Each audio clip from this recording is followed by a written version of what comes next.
This is the Light Drop L's segment where we share lessons learned. And today, I've got a story about a time when I learned about consistency, especially as it pertains to networking and building relationships, professional relationships, personal relationships with people. And this story is essentially the story of how I got my very first job in the industry. Now, it starts back in, I think it was like my sophomore year, I want to say. It was like either the beginning of my sophomore year in college or the summer going into my sophomore year in college. I was introduced to a lighting artist who worked at Sony Pictures Image Works, who had also gone to SCAD. He was my alma mater, and I was introduced to this person, and very much was just like getting encouraged by like my mom and other people close to me, just like, hey, make sure you keep in touch with this person. This is a good guy. He's willing to help you, but you got to keep in touch. You know, and so I was like, yeah, 100%, for sure. But you don't, when you're in that situation, especially as like a junior, and when I say junior, I mean like a like You a just started out, yeah, it's basically. just started. Like I barely even a junior. I'm a student, Yeah, kind of like it's like, okay, well, what do I? It seems so simple, but it's like, okay, well, what do you want me to do? What do I say? yeah. How do I keep it? I don't have anything to offer. Like, you know what I'm saying? But I just made that effort, and it was just kind of like over the course of time, I would send him my work. I would just send him projects that I worked on at school, lighting projects, look development projects. And usually he would just respond, "Oh, that looks, you know, cool, nice, nice job." Right? He would say, could use some improvement here, could use some improvement there. I would, wait another few months, send him another project that I worked on. Hey, check this out. I'm trying to get into these internships. Like, what kind of feedback do you have for me? Blah blah blah. Just kind of like student stuff, Mhm. right? Because it's like when you're a student, you have that feeling for some reason of like this hierarchy, Mhm. where it's like I'm the student, and like it's very much kind of like, oh, what do you think? Yeah, Hey, look at me. What, that like that voice yeah. kind of in your head. But over time, I got a little bit more comfortable, a little bit more confident. I would send him work, and I remember distinctly, I worked on this project where I made this tape player in in Houdini. Actually, I modeled it in Houdini, which isn't a software that you would normally do that in. But I modeled it in Houdini and like animated the little like reels in the tape player and stuff. And I put some music to it, and I sent them this project. And I remember this was like the by now I'm like a junior, like midway through my junior. And I remember he was like, yeah, this like he was very much like, yeah, this needs some improvement, like Mhm. much more so than he was before. It was like, yeah, like this was yours this time. So like fix this, like make this better in this way. And it was like the following semester or the following quarter or something, I made those changes, simple changes, and it literally took it from like a 3 to like a 7, Mhm. right? Like it was probably the best thing I made, best thing I put on my demo reel at that time. And he was like, "Yeah, this is better, right? This looks nice." And by now I'm a senior, right? Getting ready to graduate. I'm sending him my demo reel at this point. Hey, I'm graduating in the fall, blah blah blah. He'll give me demo reel feedback. By now, we're on like a text message rapport, because remember, this has been like 2 years at this point that I'm contacting this person, just consistently sending him my work. And of course, at the time, not really thinking much of it, because I'm just conscious of like, I'm just a student, Mhm. I don't really have anything. But I graduate and it's summertime and I'm applying to jobs everywhere. And I applied to this one position at MPC, which was MPC Academy, like the lighting academy. And I remember applying to the position, getting an email back from the recruiter who was like, "Hey, Jamil, thanks for sending me your email. Your your reel is going to be on the desk of the lighting instructor later this afternoon. Like he's gonna be looking at all the reels, kind of thing. Hmm. Good luck, Yeah.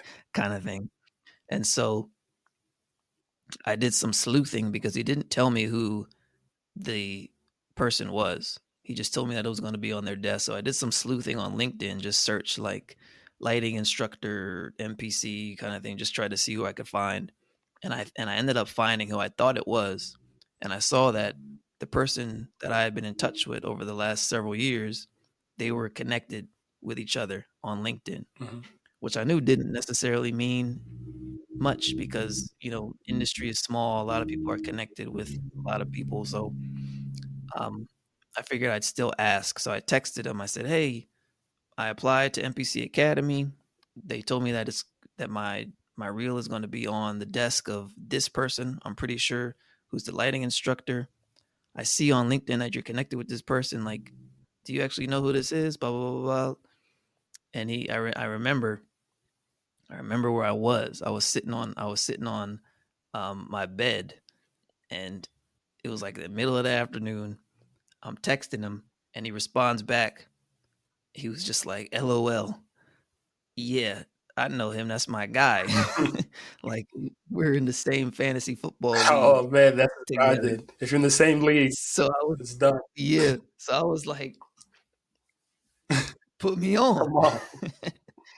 Put me on. And he did. He said, "Okay, I called him." It was one of those things.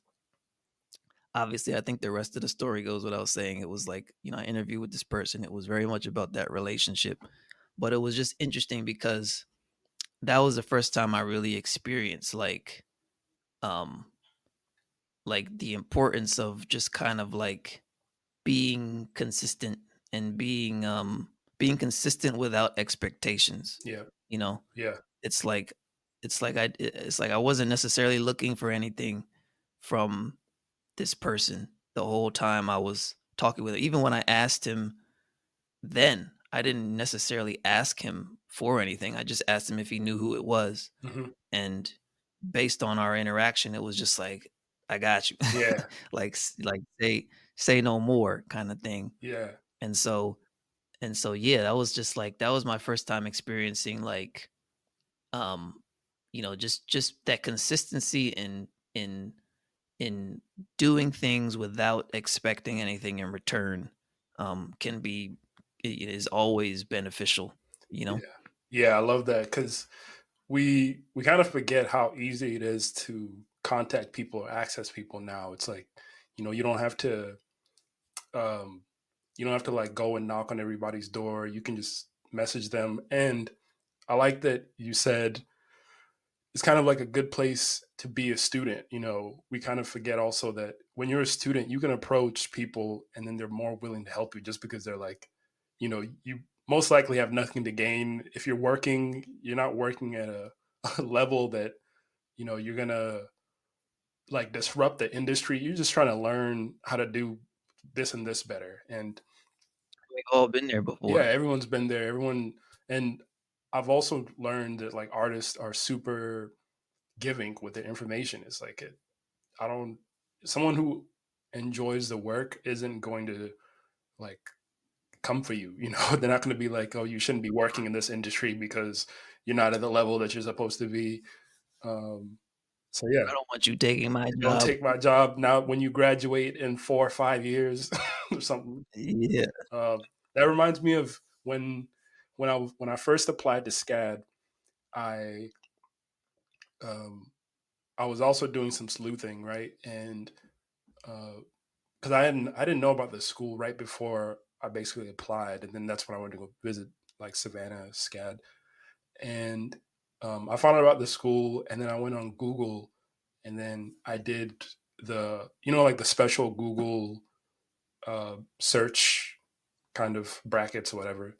It's like, Like the filters. yeah, the filters. So I put in like all in text, um, like semicolon or whatever, and I think I put like SCAD graphic designer or something like that. And then I found somebody who graduated from SCAD, was working as a graphic designer for like a snowboarding company, and it just gave me advice on how to improve my portfolio. And um, when I submitted that portfolio for scholarships, I got a scholarship because I just reached out to somebody and they just told me exactly what I needed. Um, Yeah. so sometimes it just works like that. But the thing is, like, it always, um, like you even told me this before when you came back to Savannah. You're like, always keep those emails, those contacts, because they go far. People don't, you kind of don't consider it too much. You're like, oh, maybe I'll get forgotten, but you can also do a lot of good things by just sending people bits and pieces of what you're Yeah. thinking. And not only that, but it's like, especially now that I'm at a point in my career where I've had students, you know, come to me and ask me for advice and everything. It's like, I don't want to speak for everyone. Obviously, I can't, but I just know for me personally, like when I say to you, keep in touch, hey, like, here's my email, keep in touch. Like, I'm going to remember, you know what I mean? Yeah, It's like I feel like as a student, sometimes we hear that and it's like, "Oh, okay. He says yeah, that sure. he says that to everyone," or kind of thing, or it's like, you know, I don't know what to do, follow up, whatever, but it's like at least for me, like it could be X amount of time that's passed too. It could be a year, Hmm. 2 years, but it's like if we met at some point and you were cool, we were vibing, it's like I remember like I'm gonna remember. Yeah. Like, it's not gonna be like, "Oh, you didn't reach out to me, like, 2 months, as why'd you wait 4 years?" Kinda thing. All It's right.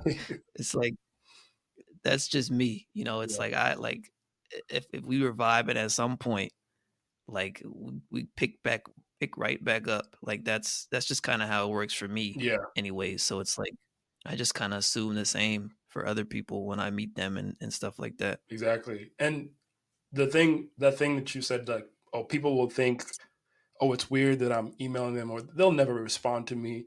If you think about it, Mhm. most people think of that. They're like, who's going to respond to me? And if you're the one person or the 10 people who actually try Exactly. and send out a message or email or something, you're you're part of that small percentage that will actually get some valuable feedback.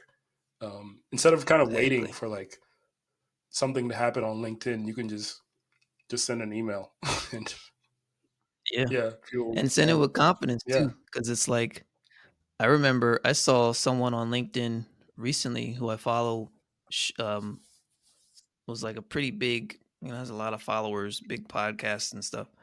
And they shared a DM. They didn't share the names of the DM, obviously, but they just shared like two DMs that they had gotten, both people asking them for something. But the first DM was like, "Hey, could you check this out? Blah, blah, blah. Like, tell me what you think. If not, no problem. I won't, I don't want to, blah, blah, blah, blah." And then the second one was like very much just like, "Hey, what's going on? Check this out. Could you do this for me? Do this for me. Like, if you do so, I'll be able to do XYZ, blah, blah, blah, blah. Appreciate it." Yeah. Right? It was like, and she was just like, I very much was just gravitated way more to that second one because it was like everybody's looking for help with Yeah. something, It's like, and if I'm in a position where someone feels like they could ask me, it's like, you know, Yeah. you should kinda, it's just kinda like there's a feeling to it, but it also takes a little bit of confidence in yourself. Just be like, "I can ask this person for this, Yeah. right?" Like, You can you, they said I could. I think it goes a long way to send those messages, because it's like, you as a young artist, as a young creative, you can set up your question in a thoughtful way, in a way where somebody reads it and they're like, oh, this person isn't just asking me, how much what's your rate, and how can I Yeah. charge more money. There's like, oh, they're asking very specific questions. they're making it easy for me, and they're speaking confidently. It's like I want to help this person become better, and that's Mhm. as that's as as important as it needs to get. Like for some people, they're just like, I just want to see this person shine because it seems like Yeah. they're thoughtful, and Mhm. it goes a long way. I would like to start doing that a little bit more, kind of DMing people with confidence, people that I admire, people that I see, and just tell them or ask them specific questions and see what happens. That'll be very interesting because I used to do that all the time. Obviously, when you're younger and you're not in the industry, you're like, I just need to reach out to whoever will respond to me. But now that I've actually have some work that's gone through the test of having to be in an industry or having parameters or having some money behind it, I can just say like, oh, this is the work that I want to improve on. It's like, could you what would you have done Yeah. better in these situations? Yeah. Yeah. It's just like it's you just feel we're all equals, even students to veterans, we're equals, but for some reason, as the gap closes, you start to or you get a little bit more experience under your belt, you feel it differently, but I guess it's just a matter of like feeling it sooner, Hmm. you know? Exactly. I was. This is probably off topic, but yeah. This should we just pause it? I was just going to talk to you about something else. Yeah. I mean, whatever, man. Today's your Oh, birthday. okay. I got to talk about whatever. Today's Jeff's birthday, so we can talk about Oh whatever. shit! We should have started the episodes like that. This is the light drop Elds, and today is Jeff's birthday. But we're also going to talk about And so we're gonna talk about we're going to talk about some of the worst and scariest experiences that he's gone through in his life. gonna talk about how great Jeff is Yeah, yeah. today. Remember in Mexico? Jeff is a very kind No, no, no. man. I'll never forgive you for that Cards of Humanity um portion where you're like, I think that the thing was like, who's someone you don't want to invite to a party? And then your card was like my friend Jeff. I was like, wow. And that was like on my birthday, I think, because I remember we went back. Oh, yeah. It's like A year ago today on your you birthday. could have you could have just put that card down, bro. You didn't have to like it. It works, but Bro, it was too perfect. It was too perfect oh for me to man, not play it. he's like, A card that said "My friend Jeff." I was like, "I'm using this at some yeah, point." don't invite him He's to sitting right there. party. It's like, Happy did you write birthday. that?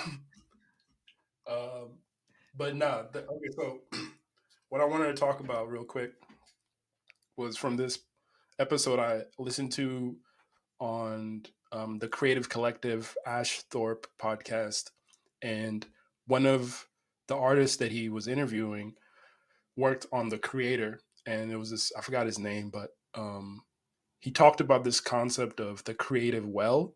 So this thing that you tap into as you're working, and if you're lucky enough, going into that well and pulling from it doesn't deplete you, right? So you're not exhausted creatively when you have to come up with a new idea. You have this endless pool of infinite creative energy that you can just tap into. And he was just talking about defending it as you go on about your career, to keep track of the fullness of that well, to keep track of adding things to it. So if you're not doing other things that you like to do that have nothing to do with money, um, then you're gonna kind of tap out of that creative energy because you're kind of like, oh, I haven't drawn in a certain way. I haven't made music recently, or I haven't, because I think people, we just get bored. We forget that, like, you know, so much, you know, so much of it comes from that well that you've kind of poured into. You have to be excited about the thing. Uh, but yeah, that was just, it was interesting because I think we've talked about stuff like that before, but I like the way that Yeah, he put it, where it's like, oh, this is a creative well. It's this organic thing. we talk about that again sometime. Yeah, yeah, nah, for sure. But yeah, I I was like, oh, I need to start thinking about it like that. I'm like, I have, Mhm. and also the same thing is like your creative well can be depleted by having a stiff body, right? It's like because then you can't tap into that. It's almost like an avatar state. A weak ankle. Yeah, it's almost. I was gonna say, We it's like I'm in the Yeah, avatar state. yeah. Pulling from that infinite wisdom Hmm. that is, you know, just the internet, right? Right, Or I don't know. that feeling. For for lack of a better term. Yeah, But yeah, let's do a whole episode about that yeah. Nah, we need to. sometime. Yeah, yeah, yeah. The light drop L's, lessons learned.